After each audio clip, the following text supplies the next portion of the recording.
नमस्कार, सुदर्शन न्यूज देख रहे हैं आप। समय रणक्षेत्र का, मैं आपके साथ आशीष प्रमोद गोस्वामी। रणक्षेत्र में आज एक बेहद महत्वपूर्ण विषय हम लेकर आए हैं। मेरे पीछे आप जो तस्वीर देख रहे हैं वो है तेलंगाना के मुख्यमंत्री की तस्वीर। सवाल यह है कि सांप्रदायिक और तुष्टीकरण की जो पॉलिटिक्स है कांग्रेस पार्टी, वो बार बार आखिर क्यों करती है? क्योंकि बार बार अपने कुछ फैसलों से कांग्रेस सरकार, कांग्रेस पार्टी एक्सपोज हो जाती है। एक बार फिर से कांग्रेस कटघरे में खड़ी हुई है। मामला तेलंगाना से जुड़ा। देखिए, तेलंगाना की कांग्रेस सरकार ने रमजान के महीने में मुस्लिम कर्मचारियों को कार्यालय से जल्दी छुट्टी देने का एक गवर्नमेंट ऑर्डर जारी किया है। जी हां, सरकारी आदेश के तहत जो मुसलमान कर्मचारी हैं वो रोजा रखने में उन्हें सुविधा हो, इसके लिए काम के घंटे उनके कम कर दिए गए हैं। अब 5 बजे की जगह जो मुसलमान कर्मचारी हैं वो 4 बजे ही छुट्टी ले पाएंगे, मतलब उन्हें छुट्टी दे दी जाएगी। एक पत्र के माध्यम से बताया गया कि राज्य में कार्यरत सभी कर्मचारी, सरकारी मुस्लिम कर्मचारी, शिक्षक, अनुबंध कर्मचारी या आउटसोर्सिंग में जो भी हैं, बस उनका मुसलमान होना जरूरी है। अगर वो मुसलमान है तो उन्हें 4 बजे छुट्टी मिल जाएगी। अब सवाल यह है कि हिंदुओं के लिए कभी इस प्रकार का फैसला आखिर क्यों नहीं कांग्रेस पार्टी ने कभी लिया? क्या किसी प्रकार का जो हिंदुओं का त्यौहार रहा हो, फिर चाहे वो नवरात्रि हो, फिर चाहे वो महाशिवरात्रि हो या कोई भी त्यौहार, उसमें कभी हिंदुओं के लिए इस प्रकार के निर्णय आखिर क्यों नहीं लिया जाता है? मुसलमानों पर कांग्रेस की क्या है ये मेहरबानी और क्यों है ये मेहरबानी? क्यों ना कहा जाए ये सब कुछ तुष्टीकरण के लिए हो रहा है? आज इसी पर बात करेंगे, क्योंकि बहुत सारे हिंदू त्यौहार आते हैं, नवरात्रि, रामनवमी, कभी भी इस प्रकार का कोई गवर्नमेंट ऑर्डर कांग्रेस ने कहीं भी जारी नहीं किया। लेकिन जब बात मुसलमानों की आती है तब आके देखिए किस प्रकार से ये लोग तुष्टीकरण यहां करने लग जाते हैं। आज इसको आधार बनाकर हम चर्चा करेंगे, लेकिन उससे पहले इस विषय पर एक खास रिपोर्ट आपको दिखाएंगे। पहले वो देखिए, फिर चर्चा की शुरुआत हम करेंगे।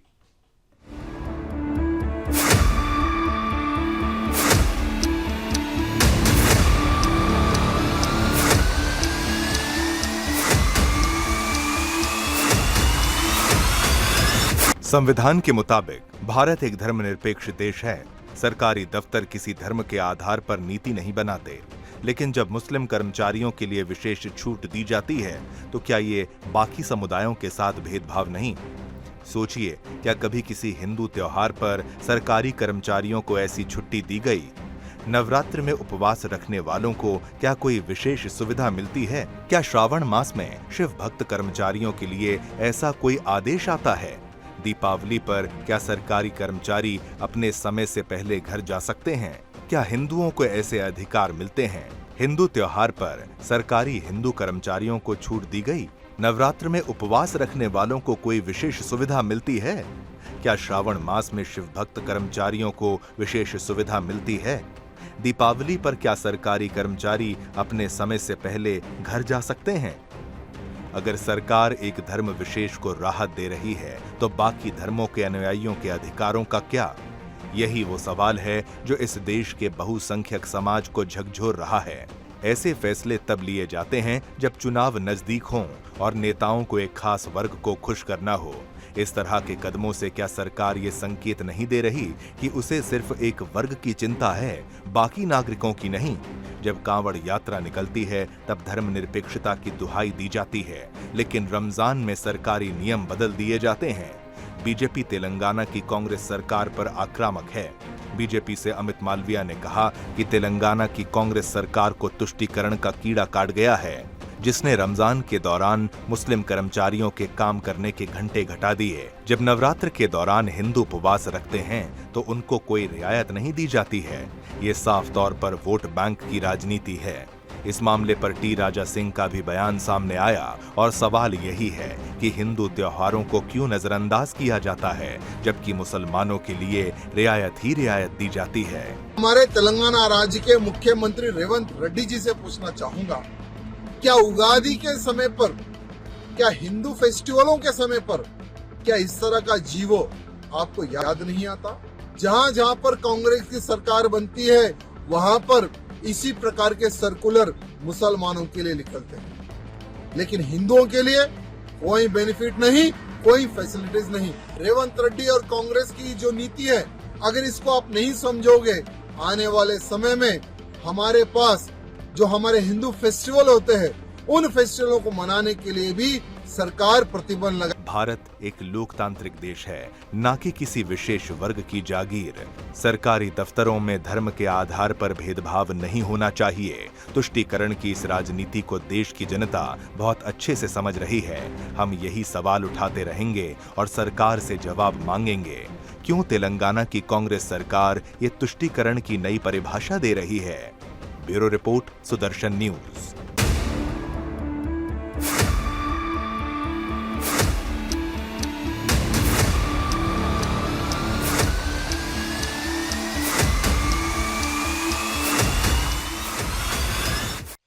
तो रमजान पर कांग्रेस सरकार आखिर क्यों है इतनी मेहरबान? इतना भेदभाव आखिर रेड्डी सरकार तेलंगाना में क्यों कर रही है?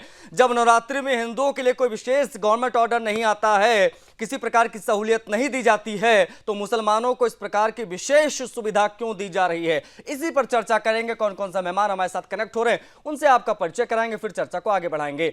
हमारे साथ मुमताज आलम रिजवी मुस्लिम स्कॉलर कनेक्ट हो गए, उनसे हम बातचीत करेंगे। मुमताज आलम जी, आपका बहुत स्वागत है। हमारे साथ अधिवक्ता विकास जोगी राजनीतिक विश्लेषक, उनसे भी हम बातचीत करेंगे। विकास जी, आपका बहुत स्वागत है। हमारे साथ नित्या पारिक जी हैं, प्रवक्ता भारतीय जनता पार्टी की, हम उनसे भी बातचीत करेंगे। नित्या जी, आपका भी बहुत स्वागत है। शुरुआत में चर्चा की करूंगा नित्या जी आपके साथ। जो गवर्नमेंट ऑर्डर, जो सर्कुलर जारी हुआ है रेड्डी सरकार के द्वारा, उसमें जिस प्रकार से मुसलमानों के लिए विशेष सुविधा दी गई है कि वो 4 बजे उन्हें छुट्टी मिल जाएगी, इसको किस प्रकार से भारतीय जनता पार्टी देख रही है? क्यों ये कहा जा रहा है कि भारतीय जनता पार्टी के द्वारा कि तुष्टीकरण कर रही है कांग्रेस सरकार वहां पर?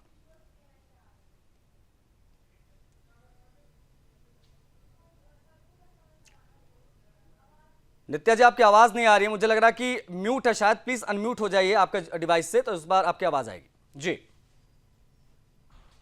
सबसे पहले मैं आपके चैनल के माध्यम से सभी श्रोताओं को छत्रपति शिवाजी की हार्दिक जयंती की हार्दिक शुभकामनाएं देना चाहती हूँ। साथ ही साथ जो जियो आज कांग्रेस सरकार के द्वारा, यहाँ पे रेवंत रेड्डी जी की सरकार के द्वारा जो जियो पास किया गया है, वो तुष्टीकरण की राजनीति है, साफ दिख रही है। वो किसी एक संप्रदाय को जो उन्होंने टारगेट लिया है, और जिस तरीके से वो हमेशा माइनॉरिटीज के बारे में ही सोचते आ रहे हैं, इस जियो से साफ साफ नजर आ रहा है। आज जो भी सरकारी कर्मचारी है, उनको चाहे वो किसी भी फील्ड के हो, चाहे वो टीचर्स हो, चाहे वो गवर्नमेंट ऑफिसर्स हो, जो भी सरकारी कर्मचारी है जो मुस्लिम है, उनको 5 बजे के बजाय 4 बजे उनको छुट्टी दे दी गई है ताकि वो अपना त्योहार मना सके। आशीष जी, मैं ये पूछना चाहूंगी कि जब हमारे हिंदू त्योहार आते हैं, क्या जब ये सब चीजें तब भुला दी जाती है? जब हमारे यहाँ पे, हमारी खास तौर पे ओल्ड सिटी की बात मैं आपको बताती हूँ। ओल्ड सिटी में जब भी कोई हिंदू त्योहार आता है, यहाँ पे किसी भी तरीके की गवर्नमेंट की तरफ से सुविधाएं नहीं दी जाती है। यहाँ पे बैंड बंद करवा दिए जाते हैं, यहाँ पे लाइट कट आउट कर दी जाती है त्योहारों के वक्त। आप ये समझ लीजिए 9 दिन नवरात्रि के रहते हैं, जब लोगों के घरों से लाइट काट दी जाती है, दिवाली के वक्त तक लोगों के घरों से लाइट काट दी जाती है, या जब गणेश जी की प्रतिमाओं का आगमन होता है तो कई ऐसे रोड होते हैं कि जिन्हें रोड कंस्ट्रक्शन के नाम पे खुदा दिया जाता है। तो क्या ये राजनीति कांग्रेस सरकार यहाँ पे चलाना चाह रही है? इसमें विपक्ष ये कह रहा है, विशेष तौर पर अन्य राज्यों का जो विपक्ष है वो ये कह रहा है, तेलंगाना के तमाम लीडर्स कांग्रेस पार्टी के ये कह रहे हैं कि जब भी माइनॉरिटीज के लिए कुछ कदम उठाए जाते हैं, उनको कुछ लाभ पहुंचाया जाता है, उनके लिए कुछ भी स्पेशल चीजें की जाती हैं, तो भारतीय जनता पार्टी के पेट में दर्द होने लगता है, क्योंकि वो लोग नफरत करते हैं माइनॉरिटीज से। इस प्रकार की बात उस तरफ से कही जा रही है। इस पर मैं आपकी प्रतिक्रिया लूंगा। विकास जी से भी बातचीत करूंगा, मुमताज जी से भी बातचीत करूंगा, क्योंकि इस पर समझना बड़ा जरूरी है कि आखिर ये भेदभाव है या मामला कुछ और है। इसकी हम बात करेंगे। लेकिन दिल्ली में भी आप सबको पता है कि क्या होने वाला है। अगले कुछ पलों में मुख्यमंत्री का चेहरा सामने आने वाला है। एक बड़ी खबर दर्शकों को बता देते हैं, उसके बाद लौटेंगे, चर्चा हम यहीं से आगे बढ़ाएंगे। ये बड़ी खबर है इस वक्त की, आपको बता दें, अब ज्यादा समय बचा नहीं है, बस कुछ ही देर में दिल्ली के नए सीएम का ऐलान हो जाएगा। रेस में आगे कौन कौन पीछे, इन सब का जवाब मिलने वाला है। कुछ ही देर में बीजेपी विधायक दल की बैठक शुरू होने वाली है। 6:11 हो गए हैं, 7 बजे का समय। अब जल्द दिल्ली के सीएम का नाम, कुछ ही देर में पर्यवेक्षक भी पहुंचने लग जाएंगे। वो तस्वीर भी हम आपको दिखाएंगे। वीरेंद्र सचदेवा पहुंचे तो तस्वीर हमने आपको दिखाई। लेकिन अभी की जो जानकारी मिल रही है वो ये कि बीजेपी विधायक दल की बैठक होने वाली है। अब ज्यादा समय बचा नहीं है। ये 10-11 दिनों का इंतजार आज समाप्त हो जाएगा और पता चल जाएगा कि अगले 5 साल दिल्ली को कौन लीड करेगा, मुख्यमंत्री कौन होगा।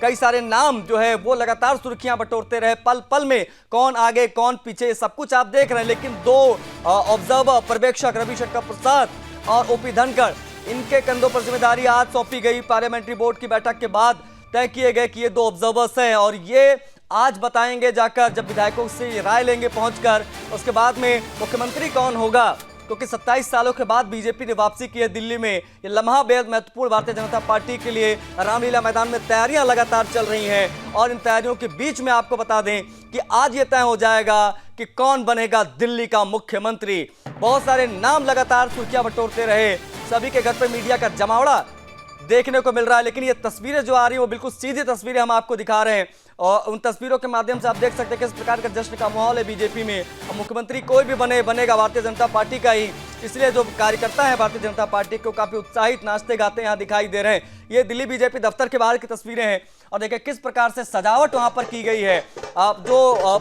कॉन्फ्रेंस हॉल था उसको बहुत बढ़िया से सजाया गया है, जहां पर आज तमाम विधायक बैठेंगे। 48 से संख्या विधायकों की, और देखिए तमाम महिलाएं यहाँ पर थिरकती हुई, जश्न मनाती हुई, क्योंकि आज दिल्ली को एक नया मुख्यमंत्री मिलने जा रहा है और 27 सालों का वनवास भारतीय जनता पार्टी का यहां से समाप्त होता। और कल जो है शपथ ग्रहण समारोह होगा 11 से 12 के बीच में। नए मुख्यमंत्री दिल्ली के, जिनका नाम आपको पता चल जाएगा अगले आधे घंटे में। कयास लगाना बेमानी होगी, ना जाने किसका नाम भारतीय जनता पार्टी अनाउंस कर दे, क्योंकि ऐसा कई बार हुआ है। चाहे वो आप राजस्थान के परिप्रेक्ष्य में देख लीजिए या मध्य प्रदेश के या फिर किसी अन्य स्टेट की, जहां पर बीजेपी ने पिछले 8-10 सालों में जीत दर्ज की है। मुख्यमंत्री कौन होगा इसको लेकर सिर्फ कयास अटकलें ही लगाई जाती हैं, लेकिन मुख्यमंत्री कौन होता है वो कहीं ना कहीं चौंकाने वाला नाम एकदम से सामने आ जाता है। अब क्या कोई चौंकाने वाला ही नाम रहेगा या जिनकी चर्चा चल रही है क्या वही बनेंगे, उनमें से कोई एक बनेगा? या हाइपोथेटिकली अगर हम देखें तो क्या कोई ऐसा चेहरा सामने आ सकता है जो विधायक ही ना हो, क्योंकि इससे भी इनकार नहीं किया जा सकता। किसी को नहीं पता था पुष्कर सिंह धामी उत्तराखंड में चुनाव हारने के बाद मुख्यमंत्री बन जाएंगे, तो बीजेपी अनएक्सपेक्टेड चीजें करती रही है। अब देखने वाली बात होगी कि आज दिल्ली में क्या होने जा रहा है, क्योंकि अब 6:14 हो गए, ज्यादा समय बचा नहीं है। जो भी तस्वीरें आएंगी वो हम आप तक सबसे पहले पहुंचाएंगे, लेकिन पर्यवेक्षक पहले विधायकों से राय लेंगे, जो औपचारिकताएं होती हैं उसके बाद में मुख्यमंत्री कौन होगा वो पता चल जाएगा। एनीवेज, अब हम चर्चा पे लौटेंगे और जो विषय है उसकी हम बात करेंगे, क्योंकि तेलंगाना में जिस प्रकार से कांग्रेस सरकार ने मुसलमानों के लिए ये विशेष छूट दी है कि आप जो है 4 बजे फ्री हो सकते हैं अपने दफ्तरों से इन बिटवीन रमजान। हमारे साथ तमाम लोग जुड़े हुए हैं, उनसे हम बातचीत के सिलसिले को आगे बढ़ाएंगे। मैं मुमताज आलम रिजवी जी की प्रतिक्रिया लूं उससे पहले अधिवक्ता है विकास जोगी जी, राजनीतिक विश्लेषक के तौर पर हमारे साथ कनेक्ट हुए हैं। विकास जी, आप किस प्रकार से देखेंगे कांग्रेस पार्टी के इस निर्णय को जो उन्होंने तेलंगाना में लिया है? क्या इसको इस प्रकार से कहा जा सकता है कि ये सिर्फ और सिर्फ तुष्टीकरण, वोट बैंक की पॉलिटिक्स? कांग्रेस का देखा जाए तो चरित्र ये रहा कि हिंदू धर्म, हिंदू संस्कृति को अपमान पहुंचाना, कैसे भी किसी भी कंडीशन हो, कैसी भी स्थिति हो, सिर्फ और सिर्फ किसी भी तरीके हिंदू बदनाम हो, हिंदू धर्म बदनाम हो। आपकी आवाज में कुछ टेक्निकल एरर्स आ रहे हैं विकास जी, हम आपकी आवाज सुन नहीं पा रहे हैं। एक बार फिर से मैं पीसीआर से रिक्वेस्ट करूंगा एक बार पुनः आपको कनेक्ट किया जाए ताकि आपकी आवाज जो है वो हम तक पहुंच पाए और क्लियर पहुंच पाए। तब तक मैं मुमताज जी का प्रतिक्रिया लेना यहाँ चाहूंगा। मुमताज आलम रिजवी जी हमारे साथ हैं, मुस्लिम स्कॉलर। मुमताज जी, आप किस प्रकार से देख रहे हैं? भारतीय जनता पार्टी तो कह रही है कि हिंदुओं के लिए जब कुछ नहीं करते हैं कांग्रेस सरकारें अलग अलग स्टेट्स में इंक्लूडिंग तेलंगाना, तो मुसलमानों के लिए स्पेशल चीजें आखिर क्यों की जा रही हैं? किस प्रकार से देखते हैं आप एज मुस्लिम स्कॉलर? बहुत बहुत शुक्रिया गोस्वामी जी, और बीजेपी की जो हमारी तर्जुमान है बहन, उनका बहुत बहुत शुक्रिया, नमस्कार। और जोगी जी का भी। देखिए, जो सवाल आपने किया है, मैं समझता हूं कि हर स्टेट को इख्तियार है, हर स्टेट को पावर है, और हर स्टेट अपनी पॉलिटिक्स के हिसाब से अपने जो वहां पे लोग हैं उनके एतबार से चीजों को वो बनाती है उन्हें। और ये पहली बार नहीं हुआ है, हिंदुस्तान में इस तरह की सहूलतें जो है रही हैं। और वो चाहे जुमा के नमाज की छुट्टी का ताल्लुक रहा हो या रमजान के वक्त जो छुट्टी का ताल्लुक रहा हो, इस तरह से चीजें रही हैं। और उन्होंने किस पस मंजर में वो छुट्टी की है, क्या है, पूरा वो खुद ही जो है बताएंगे। लेकिन मैं समझता हूँ कि इसमें नुकसान क्या है, इसमें हर्ष क्या है, हमें ये नहीं समझ में आता। और इतना प्रोपेगेंडा इसको करने की क्या जरूरत है? कोई ऐसी जरूरत नहीं है। मैं समझता हूँ कि अगर रमजान मुमताज जी, मामला ये नहीं है कि किसी को कोई इस बात से प्रॉब्लम है कि मुसलमानों को ये दिया गया, बिल्कुल ऐसी किसी को कोई समस्या नहीं है। प्रॉब्लम ये है कि भेदभाव क्यों? हिंदुओं के लिए आपकी एक अलग नीति हो जाती है, मुसलमानों के लिए एक अलग नीति हो जाती है, चुनकर आप दोनों के वोटों से आते हैं, लेकिन फायदा सिर्फ एक वर्ग को पहुंचाना आखिर कहां तक सही है, इसकी बात हो रही है यहां पर। मुमताज आलम, ये सवाल अच्छा है, ये गोस्वामी जी, ये सवाल आपका अच्छा है। और मैं समझता हूं कि इस तरह की कोई पॉलिसी नहीं बननी चाहिए जिससे भेदभाव हो, क्योंकि इससे देखिए बज़ाहिर तो लगता है कि सरकार ने मुसलमानों को बड़ा फायदा पहुंचा दिया। आपको याद होगा जब यूपीए सरकार थी तो उसमें 4.5 जो है वो माइनॉरिटी के लिए रखा गया कि साहब ये माइनॉरिटी को अलग दिया जाएगा। हालांकि लोग नहीं जानते कि माइनॉरिटी का मतलब मुस्लिम नहीं है। माइनॉरिटीज जो है वो 6 माइनॉरिटीज है मुल्क में जो गवर्नमेंट की तरफ से। लेकिन कांग्रेस को तो यही लगता है ना, कांग्रेस को तो मुमताज जी यही लगता है कि माइनॉरिटीज का मतलब मुसलमान, बस कांग्रेस यहीं पर शुरू यहीं पर खत्म हो जाती है। जब माइनॉरिटीज की बात आती है तो फिर जैन की भी बात होनी चाहिए, सिख की भी बात होनी चाहिए, जो क्रिश्चियंस रहते हैं, जो तमाम पंथ के लोग रहते हैं, वो सभी माइनॉरिटीज हैं हिंदुओं के अलावा।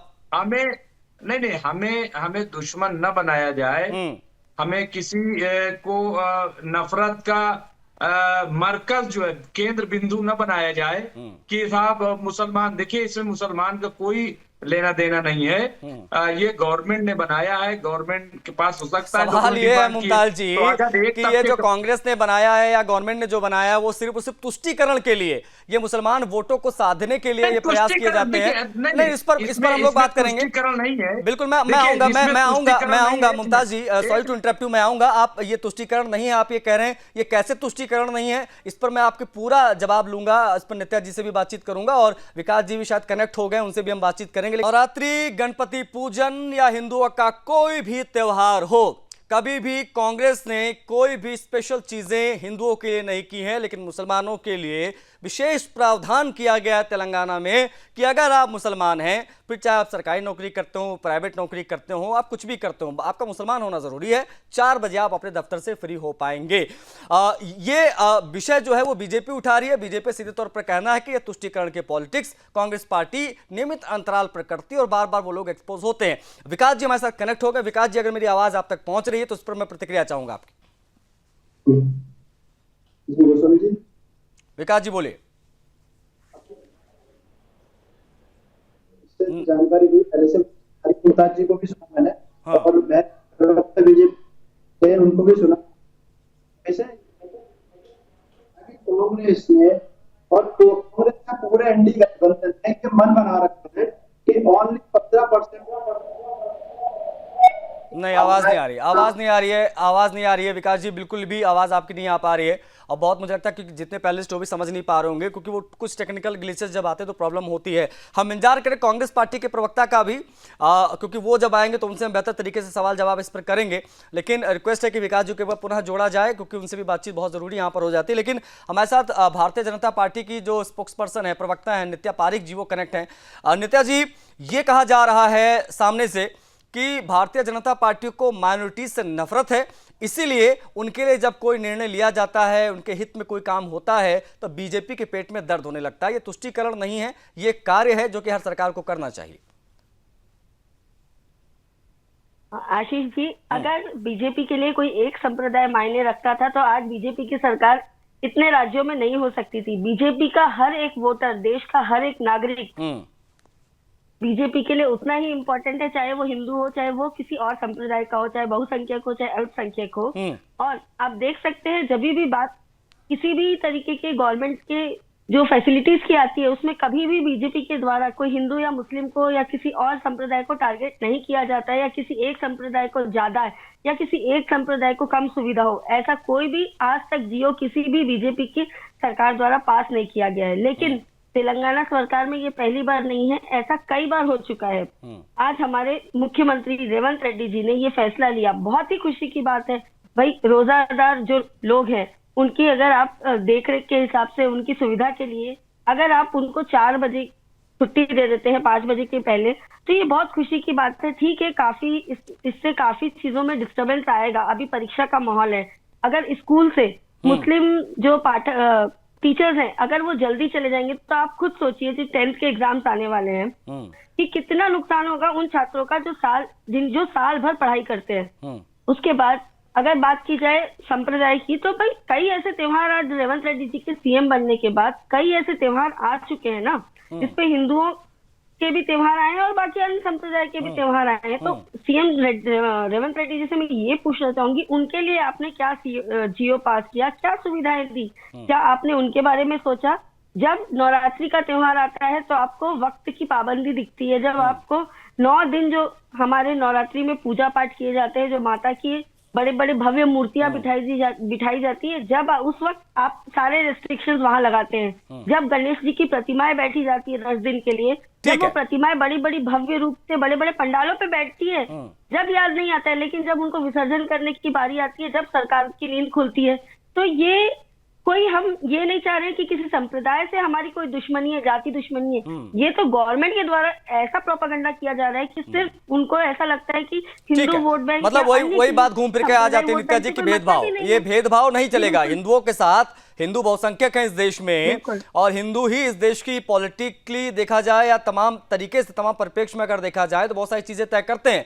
अब उनको साइड लाइन करके, नजरअंदाज करके मुसलमानों के लिए विशेष प्रावधान करना, अगर इस प्रकार की चीजें होंगी तो हिंदू में 9 दिन जो है वो व्रत रहते हैं, वो कुछ भी खाते पीते नहीं है, फलाहार पे रहते हैं, क्या उनके लिए कुछ नहीं होना चाहिए? क्या इसकी वकालत क्या करेंगे मुमताज आलम रिजवी? इस पर मैं आऊंगा, मुमताज आलम रिजवी जी से प्रतिक्रिया लूंगा। उन्होंने ये भी कहा था कि तुष्टीकरण नहीं है, ये तुष्टीकरण क्यों नहीं है ये उनसे मैं समझूंगा। लेकिन विषय आप जानते हैं, चर्चा हम उसी पर कर रहे हैं कि आखिर कांग्रेस ये तुष्टीकरण क्यों कर रही है तेलंगाना में। हमारे साथ तमाम मेहमान करना, एक बार फिर से हम तमाम मेहमानों की तरफ बढ़ेंगे, उनकी हम प्रतिक्रिया लेंगे। लेकिन हमारे साथ कांग्रेस पार्टी के प्रवक्ता अमित तिवारी कनेक्ट हो गए हैं, उनसे भी हम बातचीत करेंगे और साथ साथ में हमारे साथ विकास जी भी कनेक्ट है। विकास जी, क्या मेरी आवाज आप तक पहुंच रही है स्पष्ट तरीके से? प्लीज कुछ बोले ताकि मैं सुन पाऊं कि आपकी आवाज आ रही है सही से। विकास जी, आपकी आवाज?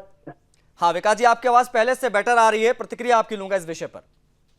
जी देखो स्वामी जी, विषय क्या है कि कांग्रेस का ये मतलब क्रियाकलाप नहीं है। कांग्रेस के राष्ट्रीय अध्यक्ष मल्लिकार्जुन खड़गे जी खुद इस बात को बोलते हैं कि कुंभ में नहाने से गरीबी दूर नहीं होगी। अब मैं उनको कैसे समझाऊं कि कुंभ में नहाने से गरीबी तो दूर हो ना हो, लेकिन मुझे लग रहा है कि कांग्रेस के नेताओं को सद्बुद्धि जरूर मिलेगी। अभी इन्हीं की बहन, इन्हीं की बुआ जी कांग्रेस की ममता बनर्जी कहती है वो महाकुंभ नहीं, वो मृत्यु का कुंभ है। मतलब ये लोग आखिर जाहिर क्या करना चाहते हैं? ये करना चाहते हैं कि 15% आबादी, एक नामात्र आबादी को खुश करने के चक्कर में 85% जनसंख्या के मनोबल को तोड़ना चाहते हैं। राम रामेति रामेति रमे रामे मनोरमे सहस्त्र नाम तातुल्यम राम नाम बराने, ऐसे राम, भगवान राम के भव्य मंदिर अयोध्या के नौते को ठुकराने वाले लोग कैसे हिंदू धर्म के सम्मान कर पाएंगे? कैसे उनके नवरात्रि त्योहारों की ये अपेक्षा नहीं कर पाएंगे? कैसे इनको जो मुस्लिम प्रेम जागृत नहीं होगा? ये तो इनके, मुझे लग रहा है डीएनए में यही चीज है कि कैसे भी हिंदू धर्म को बदनाम करें। ये वही लोग हैं जो राम को सुप्रीम कोर्ट में हलफनामा देते हैं और कहते हैं कि राम काल्पनिक है। तो फिर ये मुसलमानों के लिए विशेष प्रावधान क्यों कांग्रेस करती है जहां भी उनको मौका मिलता है? नहीं, उनका, मैं वाली भाई तो बता रहा हूँ ना, इनका मुझे कुछ दिक्कत होती है इनके साथ। मुझे तो कुछ, मैं अब ज्यादा ये भी नहीं कह सकता कि शायद मुझे डीएनए कुछ गड़बड़ है कांग्रेस का, कि इनको मुस्लिम प्रेम जागी क्यों रहा है। आखिर ये 15% वोट के चक्कर में ऐसे 85% लोगों की भावनाओं को आहत करना क्यों चाहते हैं? और नहीं, थोड़ा सा ये भी हैरत की बात ये भी हो जाती है विकास जी की जो इनका जो ये तथाकथित वोट बैंक है, इनका जो तथाकथित वोट बैंक वो भी अब क्षेत्रीय पार्टियों में बढ़ चुका है। शायद इसीलिए कांग्रेस पार्टी बहुत सारे राज्यों में शून्य पर सिमट जाती है। दिल्ली अभी प्रत्यक्ष प्रमाण, दिल्ली में भी बहुत सारी सीटों पर 45% मुसलमान हैं, लेकिन वहां पर भी खाता नहीं खुल पाया कांग्रेस पार्टी का। खैर उस पर मैं नहीं जाऊंगा। हमारे साथ जो है कनेक्ट हो गए हैं अमित, कांग्रेस पार्टी के प्रवक्ता अमित। तेलंगाना को लेकर आज हम चर्चा कर रहे हैं। तेलंगाना में मुसलमानों के लिए एक विशेष प्रावधान किया गया है कि 4 बजे उनकी छुट्टी हो जाएगी इन बिटवीन रमजान। अब इसको लेकर बीजेपी कह रही है कि कभी जब हिंदुओं के लिए कुछ नहीं किया तो मुसलमानों पर इतनी मेहरबानी क्यों कांग्रेस पार्टी की? क्यों ना कहा जाए कि कांग्रेस तुष्टीकरण और वोट बैंक की पॉलिटिक्स करती है? अमित, पहले भारतीय जनता पार्टी के दोहरे चरित्र पर ये पूछिए कि आंध्र प्रदेश में उनकी सरकार है और आंध्र प्रदेश में जो, उसमें तो सहयोगी सरकार है, इनके उप मुख्यमंत्री भी हैं, और वहां घोषणा क्यों की है? पूछे। ये दोहरा मापदंड और दोगली राजनीति करने वाले लोग दूसरों पर टीका टिप्पणी करने के अलावा क्या कर सकते हैं? अच्छा, मैं एक रोक रहा हूं आपको। एक बड़ी खबर आ गई है अमित, अपनी बात पूरी कीजिएगा। बड़ी खबर ये, बीजेपी विधायक दल की बैठक दिल्ली में शुरू हो गई है। अगले कुछ ही पलों में आपको हम बता देंगे कि मुख्यमंत्री कौन होगा। सभी विधायक प्रदेश बीजेपी कार्यालय पहुंच गए हैं, 48 के 48, और पर्यवेक्षक भी रविशंकर प्रसाद और ओपी धनखड़, जिनको ये जिम्मेदारी ऑब्जर्वर्स को दी गई है, वो भी पहुंच चुके हैं। संसदीय बोर्ड की बैठक के बाद नाम तय हो चुका है, औपचारिक ऐलान आप कह सकते हैं एक तरीके से। लेकिन प्रधानमंत्री मोदी, गृह मंत्री अमित शाह के साथ भी आज ऑब्जर्वर्स की बैठक हुई दिल्ली में सुबह 11:30-12 बजे के आसपास। लेकिन अभी जो जानकारी मिल रही है वो ये कि सभी विधायक पहुंच चुके हैं, बैठक शुरू हो गई है। आज जो सवाल था सबसे बड़ा कि दिल्ली का मुख्यमंत्री कौन बनेगा, देखिए पूर्वांचल समाज से एक उप मुख्यमंत्री बनने की संभावना है। एक बड़ी जानकारी अभी हम आपको दे दें, एक पूर्वांचल से डिप्टी सीएम हो सकता है, मतलब 2 डिप्टी सीएम 1 सीएम का फॉर्मूला बाकी राज्यों के इतना बीजेपी यहां पर भी लागू करेगी। पर्यवेक्षक मुख्यमंत्री के नाम पर सहमति बनाएंगे, सभी विधायकों से राय लिया जाएगा। जैसे ही नाम सामने आता है सबसे पहले वो नाम हम आपको बताएंगे, लेकिन अब हम चर्चा पे लौटकर आएंगे। मैं चाहूंगा अमित, जहां पर आपने छोड़ा था वहीं से शुरू करिए। तुष्टीकरण कांग्रेस क्यों कर रही है? जी, हम तो पूछना चाहते हैं कि अगर ये तुष्टीकरण है तो भारतीय जनता पार्टी की जो सहयोगी सरकार आंध्र प्रदेश में है वो क्या फूल बांट रही है क्या? उसे दो चश्मे से कैसे देखेंगे? और राजनीतिक विश्लेषक जो डीएनए चिल्लाते हैं, ये गौ खाने वालों का सपोर्ट करेंगे और उसके बाद हिंदुत्व पर बड़ी बड़ी परपाटी पढ़ेंगे, आगे मंत्र पढ़ेंगे। अरे कम से कम शर्म तो करो, कंगना रनौत भी खाती उससे पूछ तो लो, अगर मुंह में दही नहीं जम जाता है तो। अगर राजनीतिक जमीर भी आपका जिंदा है, राजनीतिक विश्लेषण का भी आपका जमीर जिंदा है, तो भाजपा से पूछो कि जब गौ संरक्षण यात्रा चलती है तो भाजपा के मुख्यमंत्री क्यों रोकता है? कभी पूछ करके देखिए, अगर हिम्मत है तो सिर्फ टीका और चंदन लगा देने। एक सवाल अमित ये भी है, अमित एक सवाल ये भी है इस बीच में, ठीक है आपकी सारी बातें मैं मान भी लूं, लेकिन ये क्यों ना कहा जाए कि हिंदुओं के साथ कांग्रेस पार्टी भेदभाव करती है? अमित, क्या नवरात्रि, गणपति पूजन, महाशिवरात्रि या हमारे जितने भी त्योहार होते हैं हिंदुओं के, अमित क्या इन त्योहारों पर क्या विशेष छूट या विशेष प्रावधान कांग्रेस कहीं पर भी रहती है? वो कर नहीं सकती क्या हिंदुओं के लिए? कभी कोई ऐसा वाकया हो तो जरूर शेयर करिए कि कभी कांग्रेस ने हिंदुओं के लिए भी कुछ ऐसा किया हो जैसा वो मुसलमानों के लिए करते हैं। भाई, आंध्र प्रदेश और तेलंगाना को 2 चश्मे से कैसे देखेंगे? तो पूरा पैनल नहीं, अभी मान लीजिए, अभी हम चलिए, अभी हम 2 चश्मे से, मान लीजिए अभी हम 2 चश्मे से देख लेते हैं। अभी सिर्फ तेलंगाना पे बता दीजिए, सिर्फ तेलंगाना पे पहले बता दीजिए, फिर मैं आंध्र प्रदेश को लेकर सवाल बीजेपी के प्रवक्ता उनसे पूछ लूंगा। अभी आप अपना बताइए। कैसे देख लेंगे? मैं आंध्र प्रदेश को लेकर जो आपने क्वेश्चन रेज किया है, मैं नित्या जी से पूछ लूंगा। अभी तेलंगाना के परिप्रेक्ष्य में आप बताइए, ये विशेष प्रावधान क्यों? तुष्टीकरण की लूट मची है? ये सवाल आपको सबसे पहले ही परिचय में पूछना चाहिए था। जैसे आपने कांग्रेस पर मुखर होकर के सवाल पूछा, वैसे आपको नीचे से पूछना चाहिए था। उनसे पूछते हैं, वो वहां पर रेवड़िया खाएंगे बैठ के। और दूसरी बात, कांग्रेस पर उन्माद का आरोप लगाएंगे, सांप्रदायिक होने का आरोप लगाएंगे। विकास नहीं, मतलब इस पर आपको जवाब नहीं देंगे? तेलंगाना पे आपको जवाब नहीं देंगे? सवाल के बदले सवाल पूछेंगे? जवाब दे दीजिए। फिर मैं, मुमताज जी हैं, मैंने काफी देर से उनसे सवाल नहीं लिया, जल्दी से भाई मुझे बोलने का अवसर देंगे तो मैं यकीनन आपके हर एक प्रश्न का उत्तर दूंगा। मैं सिर्फ इतना पूछना चाहता हूं कि भारतीय जनता पार्टी की सरकार करे तो सही, तो कांग्रेस पार्टी की सरकार करे तो गलत। इसे 2 चश्मों से कैसे देखोगे? ठीक है, ओके, मैं इस पर ठीक है, मैं समझ गया आपकी बात, हम मुद्दे पर नहीं बोलेंगे। आपने जो है इसकी टोपी उसके सिर वाला कर दिया है। मैं नित्या जी से इस पर जवाब ले लेता हूं। मैं इस पर भारतीय जनता पार्टी के प्रवक्ता है अमित, उनसे जवाब ले लेता हूं। लेकिन मुमताज आलम रिजवी जी, दोनों पर जो मैंने सवाल आपसे पूछे थे, ये एक तो ये भेदभाव वाला, एक तुष्टीकरण वाला, जिसको आप कह रहे हैं तुष्टीकरण नहीं है, ये तुष्टीकरण क्यों नहीं है? मुमताज आलम रिजवी।